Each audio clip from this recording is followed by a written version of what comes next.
Hello all. और आज का जो हमारा सब्जेक्ट है इस ऑडियो वीडियो का वो है how to use the intelligence power of the universe. मतलब कि किस प्रकार से हम ब्रह्मांड की समझदार या पॉजिटिव शक्ति का उपयोग अपने जीवन के लिए कर सकते हैं। जैसा कि हम सब जानते हैं कि ब्रह्मांड यूनिवर्स वाइब्रेशन के आधार पर चलता है। हर चीज यूनिवर्स में किसी न किसी लेवल में वाइब्रेट करती है।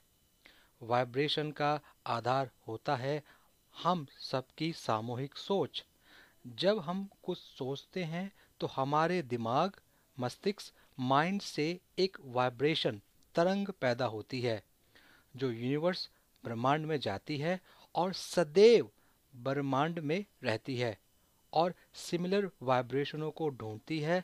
और उन्हीं सिमिलर वाइब्रेशन के आधार पर हमारा जीवन तय होता है। हमारे जीवन में जो कुछ घटित होता है वो हमारी सोच के आधार पर ही घटित होता है। एक प्रसिद्ध इंग्लिश कहावत है कि you become what you think most of the time, अर्थात आप वो बनते हैं जो आप सबसे ज़्यादा समय सोचते हैं। एक दूसरी कहावत है थॉट्स आर थिंग्स, मतलब हमारी सोच आगे चलकर कहीं ना कहीं फिजिकल शेप या भौतिक आकार लेती है। सो हमें अपनी डेली थॉट्स के प्रति काफ़ी सजग, अलर्ट होना होगा, क्योंकि ये थॉट आगे चलकर हमारे जीवन को आकार देती हैं। आइए अब हम बात करते हैं कि यूनिवर्सल इंटेलिजेंस की आखिरकार ये यूनिवर्सल इंटेलिजेंस क्या है। यूनिवर्सल इंटेलिजेंस एक सुप्रीम कंप्यूटर की तरह है, या कहिए सुपर कंप्यूटर की तरह है, जहां पूरे ब्रह्मांड यूनिवर्स की सोच एकत्रित होती है या संग्रहित होती है। जो भी इस ब्रह्मांड में सोचने की क्षमता रखता है उसकी सोच इस सुपर कंप्यूटर में फीड हो जाती है। सोच न केवल जीवित प्राणियों की होती है अपितु मृतक प्राणियों की भी होती है। जो कुछ हम अपने जीवन काल में सोचते हैं वो हमारे सभी आइडिया, विचार, सजेशन, सब कुछ यूनिवर्स के इस सुपर कंप्यूटर में फीड हो जाते हैं। तो ये सुपर जो कंप्यूटर है ये हम सब की सोच से बनता है। मतलब दुनिया में कोई भी हो जो सोचने की क्षमता रखता है उसकी सोच इस सुपर कंप्यूटर में फीड हो जाती है। अब आप सोचिए कि आपके पास एक ऐसा कंप्यूटर है जिसमें दुनिया के सभी लोगों की सोच है, विचार है, आइडियाज़ हैं और उनके इन्वेंशन है। चाहे वो किसी भी फील्ड से हों, मेडिकल फील्ड से हो, पॉलिटिकल फील्ड से हों, फिलोसफिकल फील्ड से हों, स्पोर्ट्स फील्ड से हों, राइटिंग फील्ड से, किसी भी क्षेत्र से, दुनिया के किसी भी क्षेत्र से हों, उन सब की सोच इस ब्रह्मांड के सुपर कंप्यूटर में है जिसकी चाबी अब आपके पास है। अब आपको इसको कैसे यूज़ करना है इसके बारे में अब मैं आपको बताना चाहूँगा। सबसे पहले आप जिस फील्ड में इंटरेस्ट रखते हैं, कोई भी फील्ड जिसमें आपको इंटरेस्ट है उस फील्ड को आप चुन लीजिए, क्योंकि उस फील्ड में आपका इंटरेस्ट है। और एक इंग्लिश कहावत मैं दोबारा कहना चाहूँगा, वो है the biggest mistake people make in life is not making a living doing what they most enjoy. कहने का मतलब है कि हम अपने जीवन में सबसे बड़ी गलती क्या करते हैं कि हम वो काम करते हैं अपने जीवन को चलाने के लिए जिसमें हमारा कोई इंटरेस्ट नहीं होता, या हम ऐसा जॉब करते हैं जिसमें हमारा कोई इंटरेस्ट तो नहीं है, लेकिन हम उसको तब भी कर रहे हैं क्योंकि हमें अपना जीवन यापन करना है। लेकिन इस कहावत के अनुसार हमको ऐसे जॉब को नहीं करना, हमें उस जॉब को करना है, उस फील्ड में जाना है जहां हमारा इंटरेस्ट है, और उस इंटरेस्ट के आधार पे हमें अपना जीवन चलाना होगा। तो इसलिए आप पहले अपना मन पसंदीदा काम करने का क्षेत्र चुनें। जब आप उसको चुन लें तो आपको क्या करना है, मतलब आप फील्ड कोई भी हो सकती है, चाहे फोटोग्राफी की फील्ड हो सकती है, चाहे वो राइटिंग की फील्ड हो सकती है, चाहे जर्नलिज्म की फील्ड हो सकती है, चाहे वो पॉलिटिक्स की फील्ड हो सकती है, कोई भी फील्ड हो सकती है। पहले आप उसको चुन लें। उसके बाद आपको क्या करना है, उस फील्ड से रिलेटेड जो भी सफल व्यक्ति हैं, क्या उस फील्ड से रिलेटेड जो भी सफल व्यक्ति हैं, आपको उनका आकलन करना है, उनमें से कुछ को चुनना है और उनके बारे में आपको पढ़ना होगा, उनके बारे में जानना होगा। उस फील्ड के बारे में तो थोड़ा पढ़ना जरूरी है, लेकिन साथ में जिन व्यक्तियों ने उस फील्ड में महारत हासिल किया है, जिनको नॉलेज है, आप उसको फॉलो करें, उसको पढ़ें। उससे क्या होगा, आपको उन व्यक्तियों की सोच कैसी थी उसके बारे में आपको उसका ज्ञान होगा और आप उन व्यक्तियों की तरह सोचने लग जाएंगे। आपका माहौल उसी तरह का बन जाएगा, आपकी वाइब्रेशन उसी तरह की बन जाएंगी, क्योंकि जिन व्यक्तियों ने आपकी फील्ड में महारत हासिल किया है, उनकी सोच कहीं ना कहीं इस ब्रह्मांड में है। जो हम सोचते हैं, चाहे मैंने कहा वो मृतक व्यक्ति हो चाहे जीवित व्यक्ति, सभी की सोच इस ब्रह्मांड में उपस्थित है।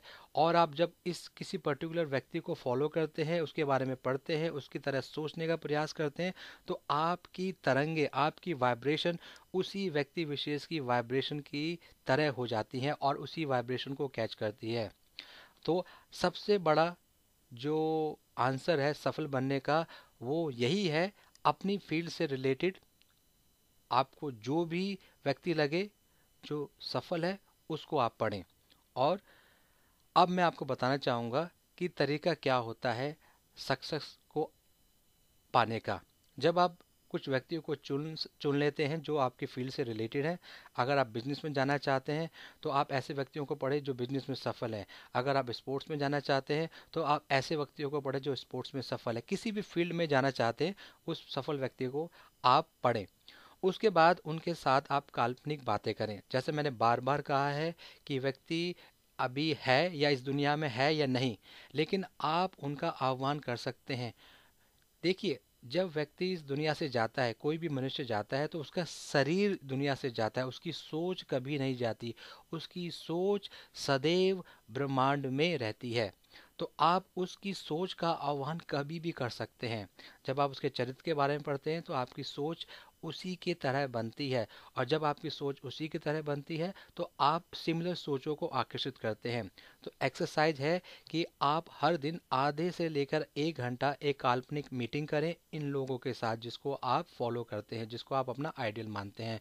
जब हम इनके साथ काल्पनिक मीटिंग करते हैं तो आप प्रश्न करें अपनी फील्ड से रिलेटेड, तो आपको आंसर अवश्य मिलेगा। सम टाइम आंसर आपको कुछ दिनों उपरांत मिले, लेकिन आपको आंसर अवश्य मिलेगा। तो आप अपनी फील्ड में तरक्की करते रहेंगे। ये सबसे बड़ा तरीका है, काल्पनिक मीटिंग उन व्यक्तियों के साथ जो सफल थे। अब इसके पीछे क्या राज है, मतलब ये कैसे वर्कआउट होता है। जैसे मैंने कहा कि आप फॉर एग्जांपल ले सकते हैं थॉमस एडिसन को, जिन्होंने काफ़ी आविष्कार किए। उनका सबसे प्रसिद्ध आविष्कार था, जो खोज थी, जो वो था लाइट बल्ब। तो उन्होंने अपने जीवन में तकरीबन 100 से अधिक आविष्कार किए, ये उनके जीवन में थे। लेकिन उनके मस्तिष्क में इससे भी ज़्यादा कई आविष्कार करने की क्षमताएं थी, जो उन्होंने सोचे थे, कई आइडियाज़ थे जो उनको इम्प्लीमेंट नहीं कर पाए। लेकिन जब उन्होंने उन आइडियाज़ के बारे में सोचा, वो ऑल द आइडियाज़ ब्रह्मांड में एक तरंग के रूप में, एक वाइब्रेशन के रूप में घूम रहे हैं। अब आप एक मीटिंग करते हैं, काल्पनिक मीटिंग इन व्यक्तियों के साथ, तो ये व्यक्ति अपनी तरंगों के माध्यम से, क्योंकि जब आप इनका आह्वान करते हैं, आप उनके शरीर का आह्वान नहीं करते, आप इनकी सोच का आह्वान करते हैं।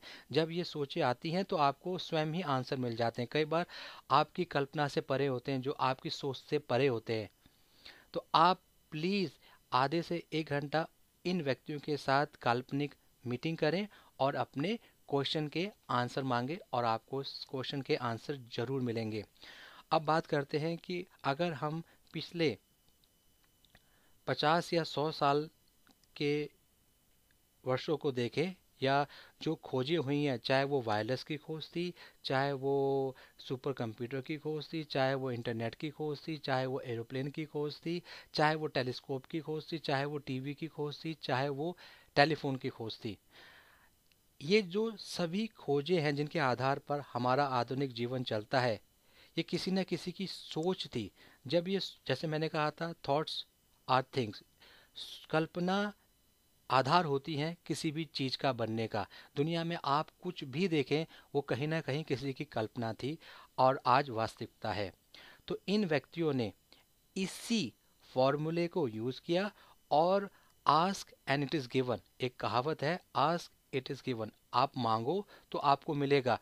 उन्होंने इसी बात को ध्यान में रखकर कुदरत से यूनिवर्सल कंप्यूटर्स, जो मैंने कहा कि सुप्रीम कंप्यूटर है, जो हम सब की सोच, ब्रह्मांड में अभी तक की सोच, आज से हजारों साल पहले लोग क्या सोचते थे और अब क्या सोचते हैं, सबकी सोच अक्यूमुलेट होती है, जिसे सुपर कंप्यूटर कहते हैं, सुपर कॉन्शियसनेस भी कहते हैं। और इसको हम चाहो तो सही मायने पे भगवान भी कह सकते हैं, भगवान की सोच, मतलब हम सबकी सोच एकत्रित होती है सुपर कंप्यूटर में।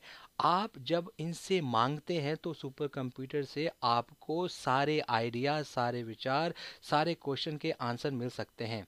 तो अगर आप 100 साल पहले देखें, जब एरोप्लेन की खोज के बारे में राइट ब्रदर ने सोचा था, एक कल्पना करी थी, तो उस समय ये एकमात्र कल्पना थी, किसी ने नहीं सोचा था कि यह संभव है। लेकिन उन राइट ब्रदर्स को पता था इस पावर का, कि हम इस इंटेलिजेंस पावर, यूनिवर्स की पावर का यूज़ कर सकते हैं और अपने इस आविष्कार को, जिसे कहते हैं कि एरोप्लेन बनाने का जो उनका जज्बा था, उसको पूरा कर सकते हैं 100 साल पहले। आप इमेजिन करिए कि कोई सोच नहीं सकता था कि लोहे से बनी हुई कोई चीज़ आसमान में उड़ेगी, जबकि लॉ कहता है ग्रेविटी की, आप कुछ भी आसमान में ऊपर डालोगे तो वो नीचे आ जाता है। आप कैसे इमेजिन कर सकते हो कि लोहे की कोई बनी हुई चीज़ आदमियों को लेके आसमान में उड़ेगी? लेकिन राइट ब्रदर्स को पता था वो कर सकते हैं, एक सोच पैदा हुई, उन्होंने कहा इसको कर सकते हैं और उन्होंने कर दिखाया। सेम ग्राहम बेल ने जब टेलीफोन का आविष्कार किया तो एक कल्पना थी, लेकिन कल्पना तभी ही होती है जब उसमें कोई पॉसिबिलिटीज होती है, अदरवाइज हम कल्पना नहीं कर सकते। कल्पना का आधार ही होता है पॉसिबिलिटीज। जैसे कि मेरे चैनल का नाम है कि इमेजिनेशन इज पॉसिबिलिटी, कि जब आप इमेजिन करते हैं तो उसमें कहीं ना कहीं पॉसिबिलिटी होती है। तो इन लोगों ने इमेजिन किया, लेकिन इन्हें पता था जो इमेजिन कर रहे हैं वो पॉसिबिलिटी है, तो उन्होंने यूनिवर्सल पावर का उपयोग किया और उन आविष्कारों को जन्म दिया जिसको आज हम देखते हैं। तो मैं यही कहना चाहता हूँ कि आप किसी भी फील्ड में जिसमें इंटरेस्ट रखते हैं और कुछ करना चाहते हैं, तो आप इस यूनिवर्सल पावर का उपयोग करें, सब कुछ संभव है।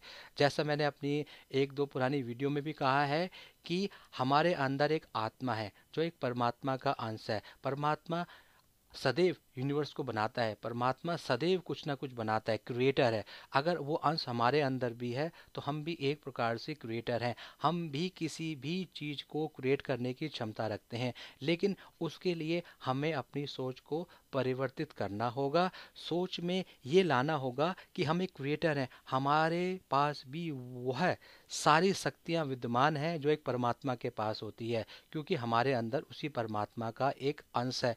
तो हम साधारण नहीं हैं, हम असाधारण हैं। हमारे जैसा इस यूनिवर्स में न पहले कोई आया था, न हमारे बाद कोई आएगा। तो हम एक यूनिक है, एक मास्टरपीस है। हमें इस बात को ध्यान में रखना है कि हमारा एक पर्पस है इस दुनिया में आने का, उस पर्पस को हमें जानना है और उस पर्पस को फलीभूत करना है। दुनिया से जाने से पहले दुनिया को कुछ दे के जाना है, ये हमारा एक पर्पस है। तो मैंने कहा कि हम साधारण नहीं हैं, हम असाधारण हैं। इसी बात को ध्यान में रखकर आप दुनिया में जो कुछ पाना चाहते हैं वो सब कुछ संभव है, सब कुछ संभव है। तरीका मैंने आपको बताया है कि इंटेलिजेंस पावर विद्यमान है जो तरंगों के माध्यम से काम करती है, बस आपको अपनी सोच को चेंज करना है। थॉट्स आर थिंग्स, आप जैसा रोज सोचेंगे आपके जीवन में वैसा ही आने लग जाएगा। You become what you think most of the time. जैसे मैंने कहा कि आप वो बनते हैं जो मोस्ट ऑफ द टाइम आप सोचते हैं। तो आप उसके बारे में सोचें जिस फील्ड में आपको इंटरेस्ट है और उस फील्ड के सफल व्यक्तियों का आप अध्ययन करें, उनके साथ काल्पनिक मीटिंग करें, उनमें आप क्वेश्चंस के आंसर मांगे, आपको क्वेश्चंस के आंसर मिलेंगे, आपको उस फील्ड में जाने के लिए असीम अपॉर्चुनिटीज़ मिलेंगी, तो आप उस फील्ड में सफल अवश्य रहेंगे। प्लीज़ आप इन प्रिंसिपल्स को जो मैंने आपको बताया है, प्लीज़ 2 महीने फॉलो करें, 60 डेज फॉलो करें और उसके बाद आप देखिएगा आपका जो चरित्र है, जो आप अभी हैं, आप बिल्कुल टोटली चेंज हो जाएंगे, आपकी सोच में परिवर्तन आ जाएगा, आपकी सोच काफ़ी विस्तृत हो जाएगी और आपका जो नज़रिया है दुनिया को देखने का वो डिफरेंट हो जाएगा। आपके अंदर एक प्रकार की ऊर्जा आएगी जो आपको यही कहेगी कि दुनिया में सब कुछ संभव है। आप जिस भी क्षेत्र में जाना चाहते हैं, उपलब्धि चाहते हैं, सब कुछ संभव है। मैंने कहा कि जो हमें चाहिए वो हमारे आस पास है, हमें उसको करने ढूंढने के लिए कहीं और जाने की ज़रूरत नहीं है। एक एग्जांपल देता हूँ। एक आविष्कार है जो अगले हफ्ते होने वाला है।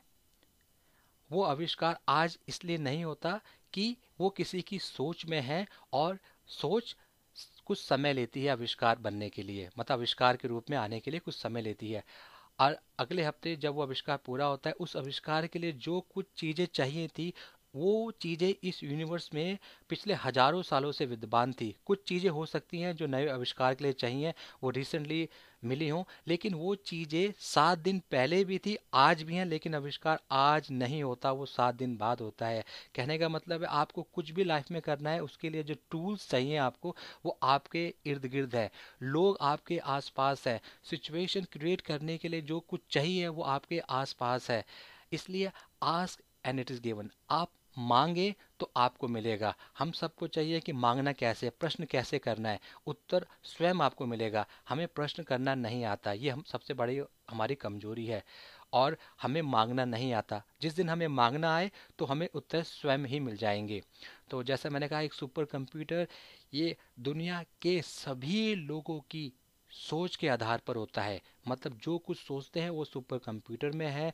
उस सोच में वैज्ञानिक भी हैं, डॉक्टर भी हैं, आविष्कारक भी हैं, सभी की सोच अक्यूमुलेट है। उसमें जिसकी सोच आपको चाहिए आप उस सोच का उपयोग कर सकते हैं अपनी इच्छा अनुसार।